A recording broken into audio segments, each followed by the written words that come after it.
SoFood, this where I'm at. I'm in the pad. OShahMakeMusic and then start bouncing.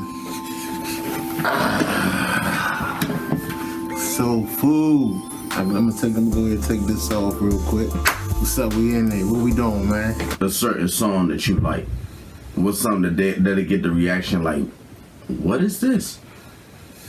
Many of them songs I mentioned earlier, you know, definitely if to the untrained ear, to people who never heard go, they're gonna be like, what is that? You know, but that's the reaction, you know, you're gonna get. But at the same time, it's a certain way how you let people listen to music.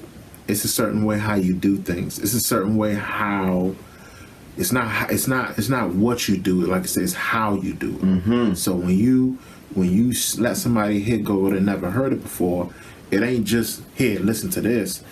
It's how you play your music and how you introduce it. Presentation is everything. It's key.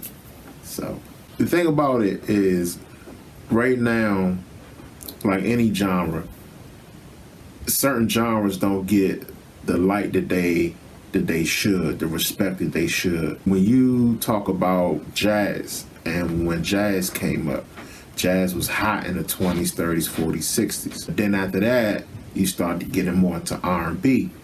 And R&B was hot, like super hot, you know, with like your Temptations and Smokey Robinson and stuff like that. Mm-hmm. So each genre kind of does a curve, a bell curve. It comes up, has its peak, then it kind of comes down, you know. And I feel like with me, with go-go, it definitely had its peak, but to me, I feel like it's a new form of go-go, and that needs its peak and needs its shine as well. When you think about go-go, you hear, most likely, if you're not from the DMV area or the metropolitan area or DC, Maryland, Virginia, you always hear somebody talk about some boom kabak, kabak, or say some shit like, hey, that Chuck Brown beat, go-go swing. You know, they always name all the old pockets and sockets when go-go was at its peak, and that's fine. But it's a new era, and the new era is the bounce beat, and the new era, you know, breakdown beats and stuff like that. And so you kind of got to get people, you know, accustomed to hearing that, used to hearing that, and not thinking it's just pots and pans people beating on. You got to get people, you know, feeling it in the sense of like, oh, that joint cranked, and it's on a level of trap, which is, you know, that's what's like hot right now. You know what I'm saying? Yeah, it is.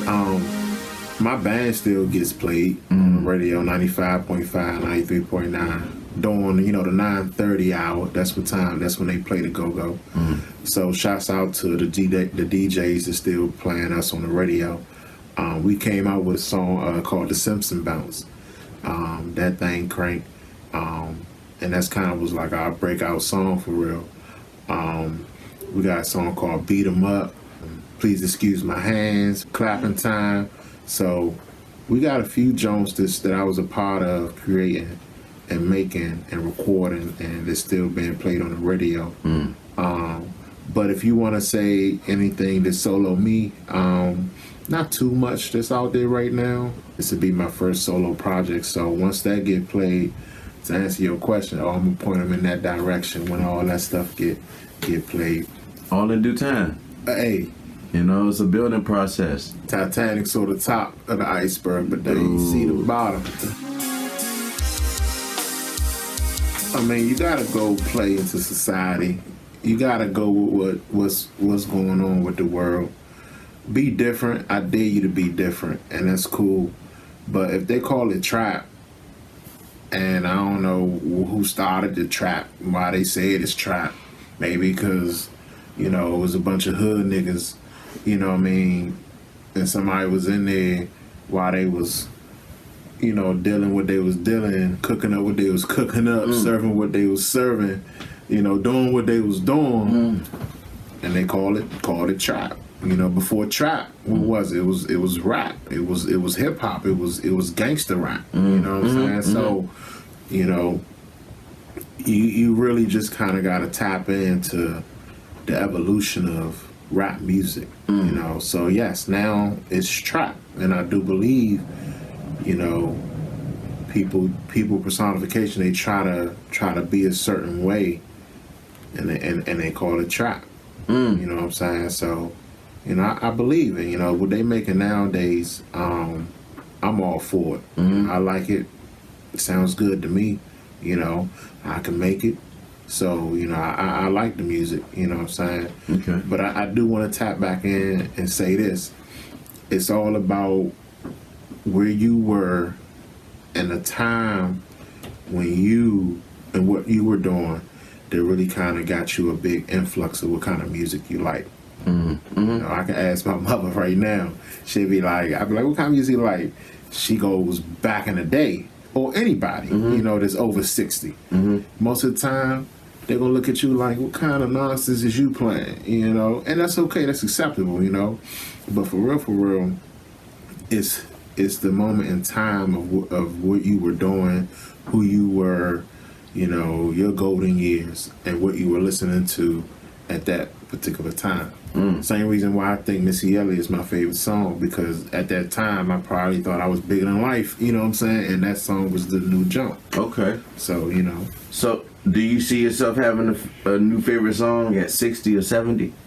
That's how, at that point in time, like, do you see yourself being one of those individuals? Yeah, it's songs I like out here now. When you talk about trap, the people I listen to is T Grizzly. I listen to NLE Chopper. I listen to NBA Youngboy. I listen to a whole bunch of Bammers, you know. My favorite rapper, Lil Wayne, you know what I'm saying? Not saying he the best rapper, but he definitely one of my favorite, you know what I'm saying? It's a lot of people I like, a lot of new cats I like, you know. My whole playlist consists of all new, hot, trending new people, you know what I'm saying? So many rappers out there, man. You got Lil Uzi Vert, Lil Baby, you got Da Baby, you got 2C, you got Tory Lanez, you got It's like a Def Jam game. They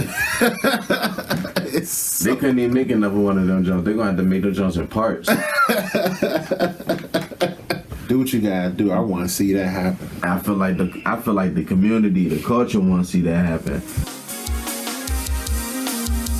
Word for word, you remember any songs that you could, you know what I'm saying? At least or a bar, you know what I'm saying? A bar that made you be like, yeah, it would have to definitely be something from Eminem. I'm sorry, mama. Yeah. I never meant to hurt you. I never meant to make you cry, but tonight I'm cleaning out my closet. When I say I learned that whole CD from front to back, I'm a soldier. Like I learned that whole junk, son. You're trying to be like America.